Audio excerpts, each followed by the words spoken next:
dalam peperangan, karena pernah terjadi peperangan yang terus berkecamuk antara orang-orang Aus dan orang-orang Khazraj, karena ada pihak ketiga yang tidak menginginkan mereka berdamai, terutama orang-orang Yahudi dari berbagai kalangan dan klan. Terus membuat konflik di antara mereka. Nah, sehingga Sa'ad bin Mu'adz, jamaah rahimakumullah, termasuk di antara para kesatria yang sudah terdidik ikut serta di dalam perang dalam usia yang sangat belia, masih kecil malah, masih remaja, sudah ikut di dalam kancah peperangan untuk bisa mendapatkan kegemilangan dalam membela tanah air dan sukunya, atau kehormatan daripada klannya. Yang mulia para pendengar yang dirahmati Allah Subhanahu wa taala, Sa'ad bin Mu'adz ini memiliki beberapa saudara. Di antaranya ada Amr, ada Iyas, ada Aus, ada Akrab, ada Ummu Hiram. Jadi mereka ini merupakan saudara kandung yang dilahirkan oleh ibu, yaitu Kabsyah binti Rafi, dari ayah ya, Mu'adz bin An-Nu'man bin Amr Qais bin Zaid bin Abdul Ashhal tadi. Kisah Islam daripada Sa'ad bin Mu'adz ini, jamaah rahimakumullah, adalah ketika Rasulullah sallallahu alaihi wasallam mengirim utusannya untuk menyampaikan dakwah dan mengajarkan orang-orang Yathrib tentang Islam. Namanya Mus'ab ibnu Umair. Nah, sesampai Mus'ab ibnu Umair di kota Yathrib, Mus'ab diterima oleh Sa'ad bin Zurarah. Ini Sa'ad bin Zurarah adalah sepupuan ipar atau sepupuan daripada Sa'ad bin Mu'adz. As'ad bin Zurarah menerima Mus'ab bin Umair dan tinggal di rumahnya. Lalu setiap hari mereka duduk mengajak orang-orang untuk masuk ke dalam Islam, menerangkan kebenaran tauhid, mencoba mengikis semua kisi-kisi kemusyrikan yang ada di dalam hati dan pikiran mereka. Kemudian mengajarkan akan akhlak Islam sehingga tumbuh dan bersemi di dalam pikiran mereka. Karena ada beberapa orang yang sudah memeluk Islam ketika mereka sedang melakukan perjalanan musim haji ke Makkah Al-Mukarramah dan bertemu dengan Rasulullah. Nah, sehingga mereka harus diajarkan tentang keislaman. Pada saat keduanya, yaitu As'ad ya bin Zurarah dengan Mus'ab ibnu Umair yang dikenal dengan sebutan Safir Rasulullah atau duta besar Islam pertama, mengajarkan manusia, maka sampailah berita tersebut kepada Sa'ad bin Mu'adz, dan Sa'ad bin Mu'adz pun mengirim kemudian Asyad ya, ini mengirim Asyad Usaid bin Hudayr untuk menyelidiki dan menghadang perkembangan dakwah ini. Usaid bin Hudayr pun berangkat, tetapi sesampainya di sana malah Usaid bin Hudhair memeluk agama Islam dan kembali kepada Sa'ad. Lalu kemudian Sa'ad pun terheran-heran. Dengan marahnya Sa'ad bin Mu'adz datang menghunus pedang hendak menjumpai kedua orang yang mengembangkan dakwah ini. Tetapi dengan kemarahan yang meluap seperti itu, disampaikanlah berita kepada Mus'ab bin Umair bahwa Anda harus menyingkir, karena sesungguhnya pemimpin dari Bani Ashhal telah tiba dengan kemarahan yang tak dapat dibendung. Mus'ab dengan tenang menyatakan, biarkan dia duduk mendengarkan apa yang kami sampaikan. Bila nanti informasi dari kami ini membuat engkau bisa mendengarnya, maka itu lebih baik. Kami akan tetap di sini. Tapi bila informasi dan dakwah yang kami sampaikan ini membuat kamu tidak senang dan marah setelah mendengar apa yang kami sampaikan, dan kamu berhak untuk menentukan benar atau salah dengan logikamu, dan ternyata salah menurut dirimu, maka kami akan meninggalkannya. Kami akan beralih, tidak mau tinggal di sini lagi. Jadi lebih kurang secara maknawi demikian makna sambutan yang disampaikan oleh Mus'ab bin Umair. Lalu setelah dijelaskan apa itu Islam, Sa'ad bin Mu'adz radhiyallahu anhu bertanya, bagaimana caranya agar aku bisa berada dalam agama yang kamu anut ini? Karena yang disampaikan oleh Mus'ab selain daripada ajaran Islam yaitu ketauhidan, Mus'ab juga membacakan beberapa ayat Al-Quran, yaitu dari awal surat Az-Zukhruf.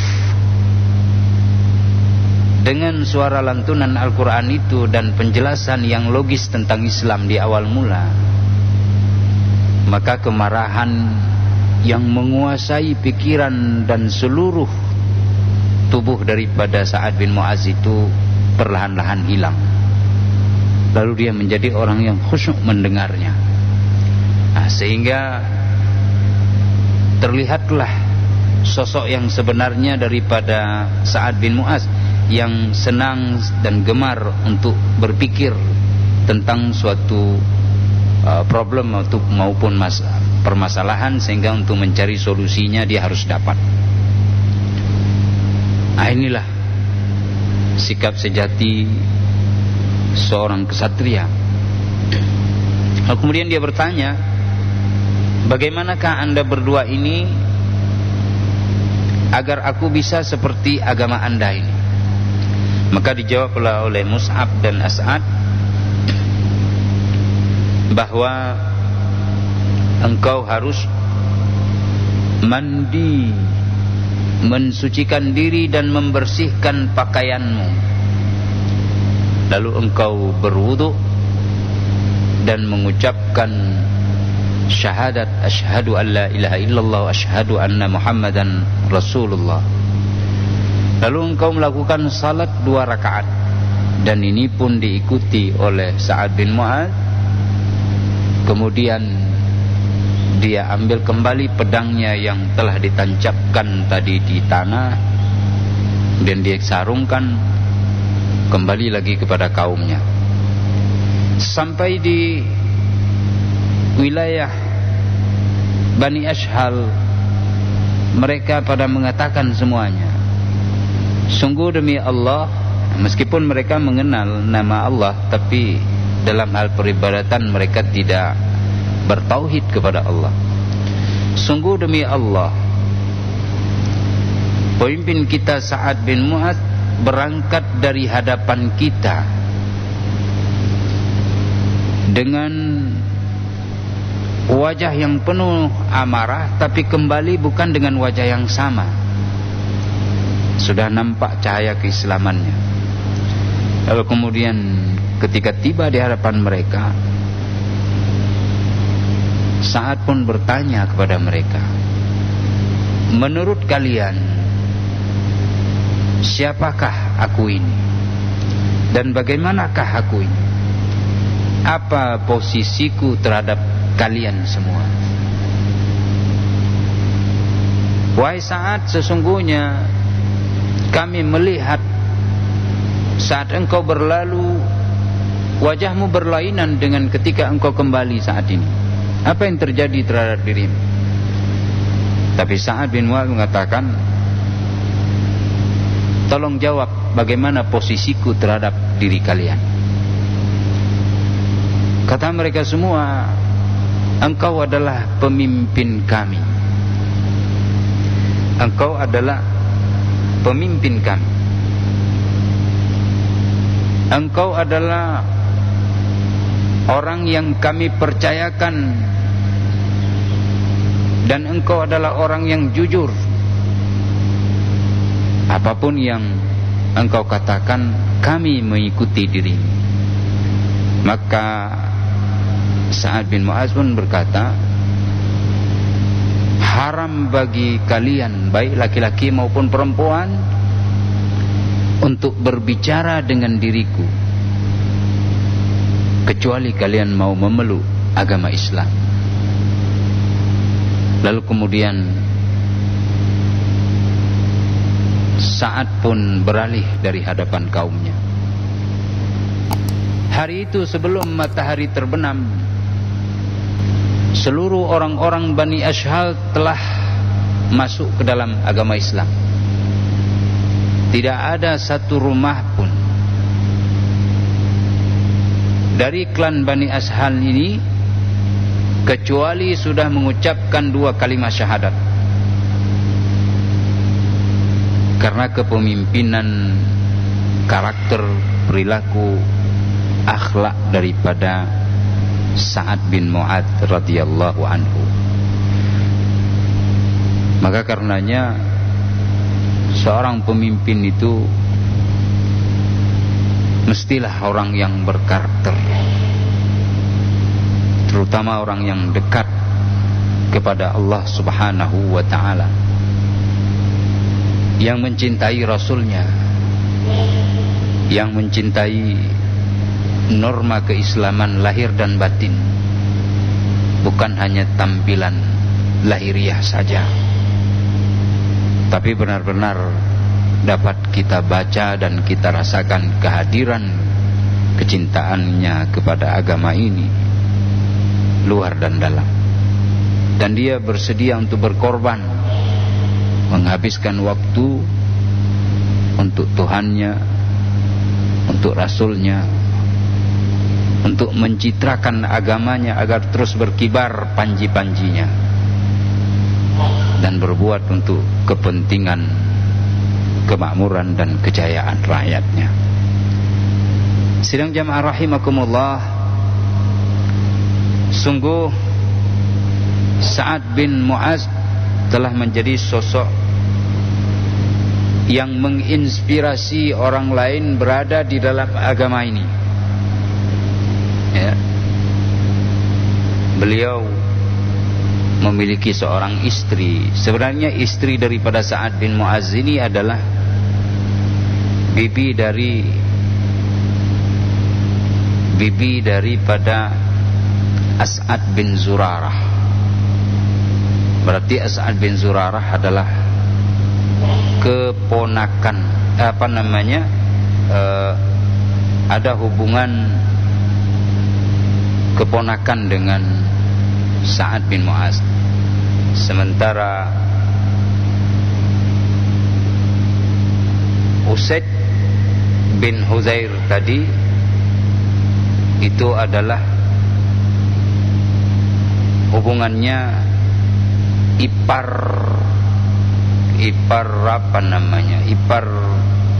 kemenakan, ya, ipar kemenakan. karena Hindun binti Sammak itu adalah bibi daripada Usaid bin Huzair. As'ad bin Zurarah kemenakan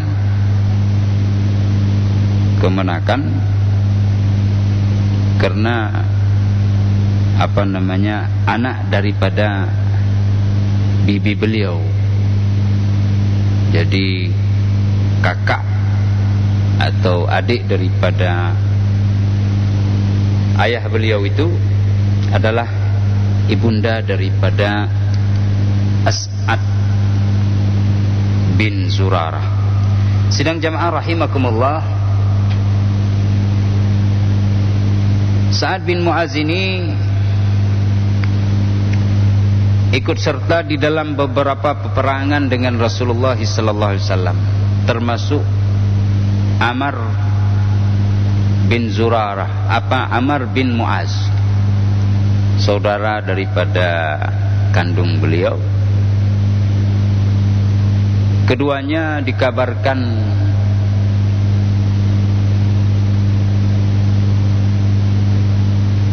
terkena musibah di dalam perang Badar, sehingga ibunya sangat gelisah. Tapi kemudian berita itu tidak benar. Ketika pulang, mereka dikabarkan mampu mengambil peran yang sangat berani di dalam perang Badar, sehingga membanggakan sang ibundanya. Bahkan ibunya pun sebelumnya sudah meminta kepada Allah agar memberikan kematian sebagai syuhada bagi keduanya. Dan jamaah rahimakumullah, ketika masing-masing sahabat telah memberikan pendapat mereka tentang peperangan dan bermusyawarah dengan Rasulullah, Abu Bakar memberikan pendapat, Umar bin Khattab memberikan pendapat, dan pendapat mereka didengar semua oleh Rasulullah. Al-Miqdad juga demikian. Tapi Sa'ad memberikan pendapat yang berbeda. Ada yang mengatakan kita pulang saja, karena tujuan kita tadi kemari adalah untuk mengejar air.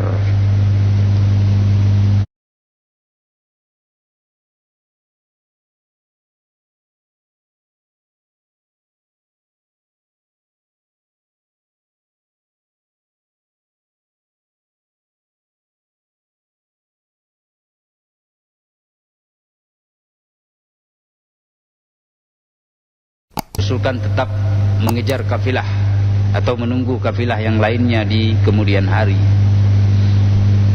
Tapi Sa'ad bin Mu'az mengatakan, wahai Rasulullah,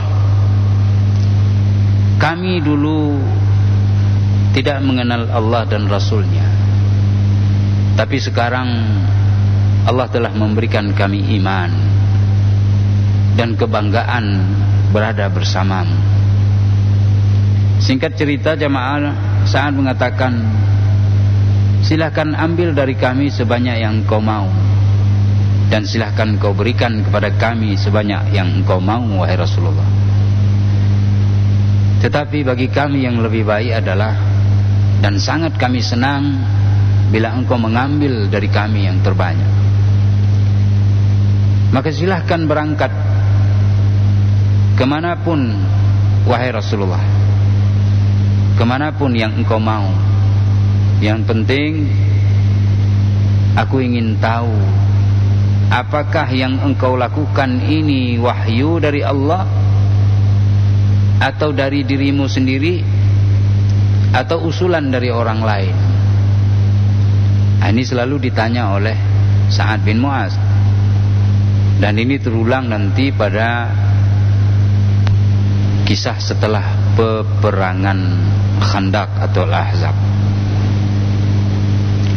Lalu kemudian beliau menjawab bahwa ini dari diriku misalnya. Beliau akan membantah, karena ini dari Rasulullah. Beliau ingin memberikan yang terbaik dari pendapat lainnya. Nanti akan kita lihat. Nah, tapi di sini Sa'ad bin Mu'adz mengatakan, silahkan berangkat.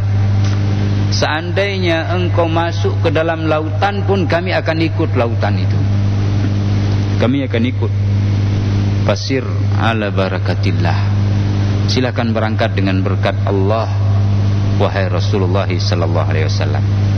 Nah, maka beliau tidak gentar bertempur di dalam peperangan Badar bersama dengan saudaranya Amr bin Mu'az. Sidang jamaah rahimakumullah, setelah mendapatkan kemenangan di dalam peperangan Badar, dalam perang Uhud beliau juga ikut. Tapi di sana pasukan kaum muslimin menderita kekalahan,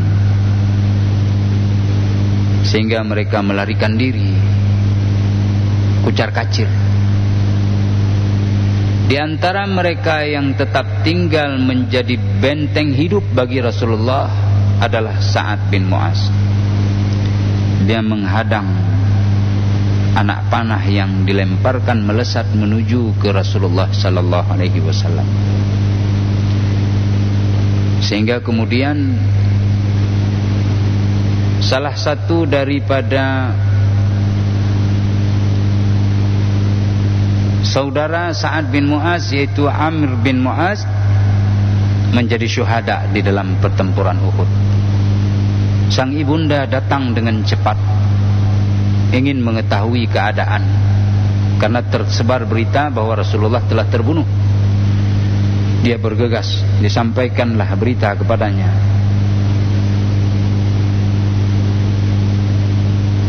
Bahwa putra anda telah tewas dalam pertempuran.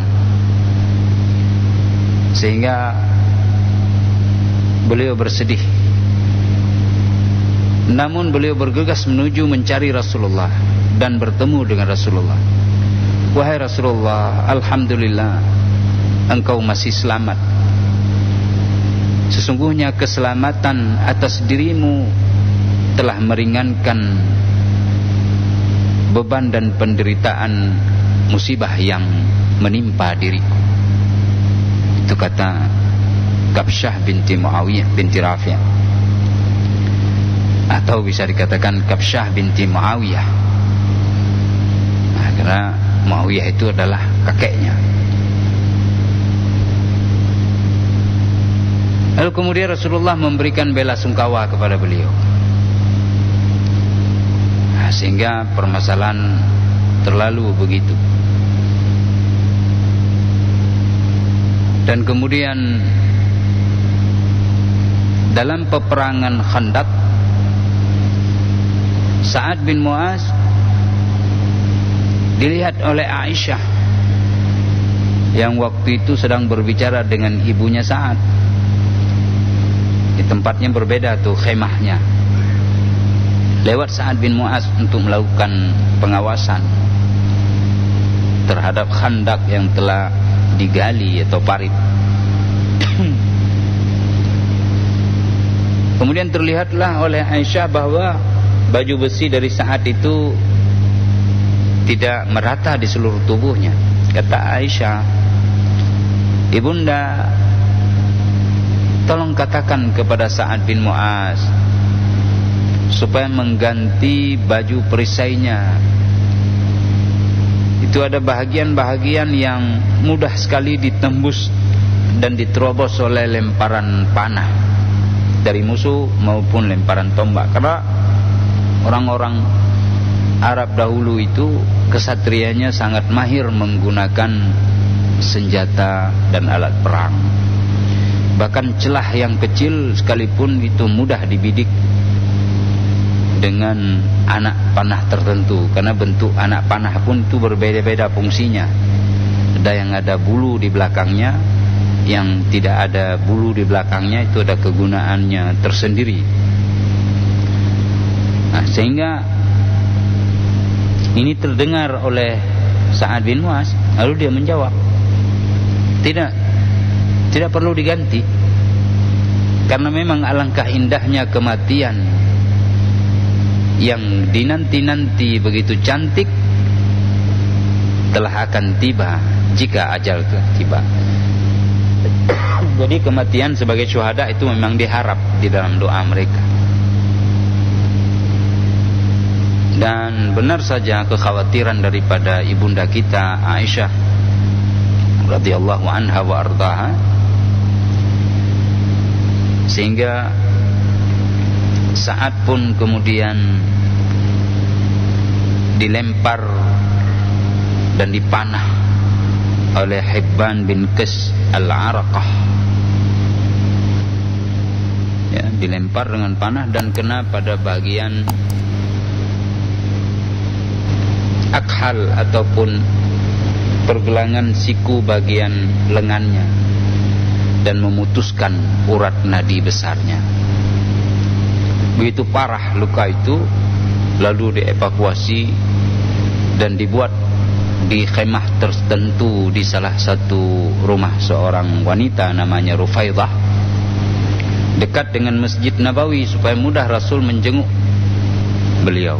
Tapi hari demi hari keadaan semakin memburuk.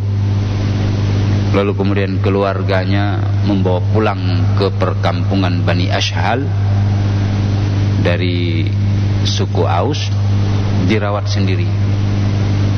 Sehingga Rasulullah ketika menjenguk tidak lagi mendapati Sa'ad bin Mu'adz ada di perkemahan Rufaidah seputaran Masjid Nabawi. Lalu kemudian datanglah Jibril alaihissalam mengatakan, "Siapa wahai Rasulullah seseorang dari kesatriamu yang meninggal hari ini?" Karena kewafatannya itu membuat arasy Allah berguncang hebat. Jadi arasy Allah berguncang bukan karena sedih, tapi berguncang karena gembira. Gembiranya arasy Allah, dengan bahasa kita dalam tanda kutip, arasy menari riang gembira karena wafatnya Sa'ad bin Mu'adz radhiyallahu anhu. Sungguh kata Rasulullah, yang ada daripada sahabatku, para petempur dan kesatriaku yang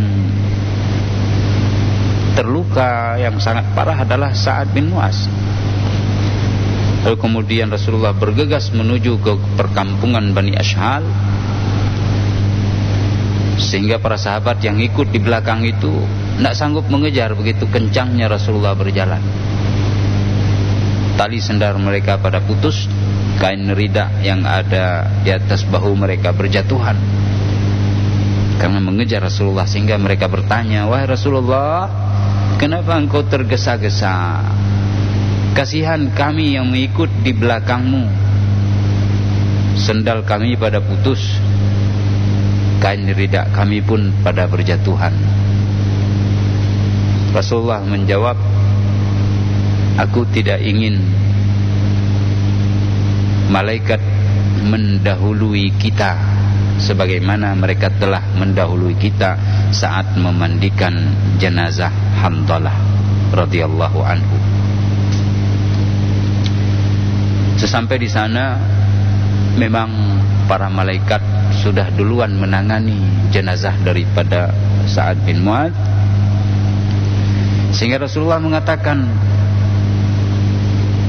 ada 1000 malaikat yang turun dengan sebab kematian Sa'ad bin Mu'adz ini untuk menjenguk jenazahnya, dan malaikat itu belum pernah semenjak diciptakan menginjakkan kaki mereka di bumi. Jadi 1000 malaikat ini hanya turun hari itu, sebelumnya belum pernah turun. Ini kemuliaan bagi Sa'ad bin Mu'adz. Di samping arasy Allah subhanahu wa ta'ala berguncang amat hebat dan dahsyat.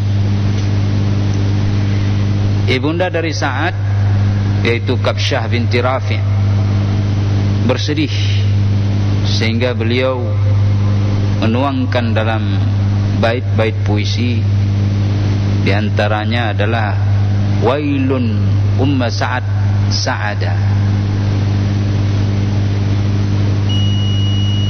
bara'ah wa khafada. Nanti diulang lagi, kemudian saramah wajada saramatan wajadta. Celaka bagi engkau wahai ibu Sa'ad dengan kematian Sa'ad. Celaka bagi engkau hai ibu Sa'ad dengan kematian Sa'ad. Sungguh engkau akan bersedih, dan engkau akan bersedih untuk selamanya. Sehingga Rasulullah datang menyebutkan, wahai Ummu Sa'ad, sesungguhnya apa yang kusampaikan ini dapat menghapus air matamu dan meringankan kesedihanmu. Bahwa sesungguhnya arsy Allah berguncang dan dia masuk ke dalam surga dengan beriringan hari. Dan Rasul mengatakan, sesungguhnya kaum perempuan apabila berduka maka mereka sebenarnya berdusta. Jadi banyak orang yang menangisi kematian itu adalah para pendusta. Atau kalau kita sebut jangan pendusta lah, sebenarnya begitu disebut Rasulullah. Mungkin ada bahasa majaz. Itu adalah sebuah sandiwara, tapi tidak berlaku sandiwara itu kepada Kabsyah binti Rafi, ibunda daripada Sa'ad. Karena kesedihan serta bela sungkawanya itu adalah kejujuran semata. Dia menangisi kepada anaknya. Dua anaknya telah gugur di dalam pertempuran di jalan Allah Subhanahu wa ta'ala. Hadirin yang dirahmati Allah, maka oleh karenanya kata Rasulullah, kullu naihatin kadibah illa naihata Sa'd ummi Sa'adin, atau kullu nadibah kadibah illa nadibatu ummi Sa'adin. Terkait dengan kematian putra dan putri daripada seorang ibu, kita teringat kemarin lusa ada dua orang anak yang tenggelam di Biren. Satu umur 2 tahun, satu umur 5 tahun, di saluran irigasi. Sang ibu sedang berada di Banda Aceh dalam satu keperluan. Dia dijaga oleh ayahnya. Tapi di siang hari ayahnya mengurung anaknya dalam rumah sambilan dijaga agar tidak keluar. Sang ayah tertidur, singkat cerita, lalu anak turun dari pintu belakang, bermain di tepian irigasi, mungkin terpeleset atau bagaimana, jatuh. Terbangun sang ayah, kaget kemana anaknya, dicari kesana kemari tidak dapat. Rupanya sudah jatuh ke dalam saluran irigasi keduanya dan ditemukan setelah tewas, telah meninggal dunia, mengambang oleh orang lain, tak dikenali siapa. Punya berita sampai ke kepolisian, lalu ketahuilah identitasnya. Dibawa pulang, sang ayah menangis histeris sambilan mengatakan, ada satu lagi anak saya yang umur 5 tahun, abangnya. Lalu dicari, ketemu dua-dua. Bagaimana kesedihan itu sangat membuncah. Tetapi jamaah rahimakumullah, kita ingin sampaikan, mohon maaf jika tidak tepat, tapi insya Allah tepat, bahwa sang ayah dan bunda yang ada di Berun itu persis kedudukannya hampir sama dengan para sahabat Rasulullah yang kita kisahkan tadi. Kabsyah binti Rafi, kata Nabi sallallahu alaihi wasallam, ma minkunna imra'atun taqaddama baina yadayha thalathatun min waladiha illa kanu laha hijaban minan nar. Tidaklah seorang perempuan yang kehilangan 3 orang putranya atau anak kandungnya, kecuali mereka yang meninggal dunia itu menjadi penghijab baginya dari api neraka apabila dia reda dengan ketentuan Allah. Lalu kemudian ada perempuan lain bertanya, wahai Rasulullah, engkau menyebut tadi 3 orang anak, kalau yang punya 2 tapi dua-duanya meninggal bagaimana? Maka Nabi mengatakan, wasnaini, juga kalau dia punya 2 anak dan dua-duanya meninggal lalu dia reda, maka keduanya menjadi benteng bagi dia dari api neraka. Hadis muttafaqun alaih. Sidang jamaah rahimakumullah, Sa'ad bin Mu'az telah tiada. Umurnya saat menjadi syuhada 37 tahun. Ya, mudah-mudahan kehidupannya yang dipenuhi dengan keberanian, yang dihimpun dengan kepahlawanan, juga diselimuti oleh pengorbanan untuk Islam, maka ini menjadi contoh bagi kita dalam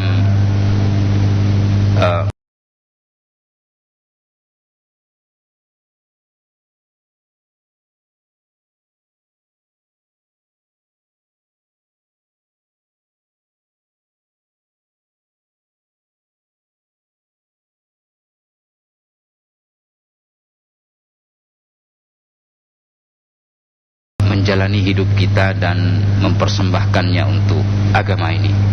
Mudah-mudahan Allah SWT memudahkan jalan itu untuk kita semua. Contoh telah diberi oleh Allah dalam sejarah. Kita hanya diminta untuk memilih.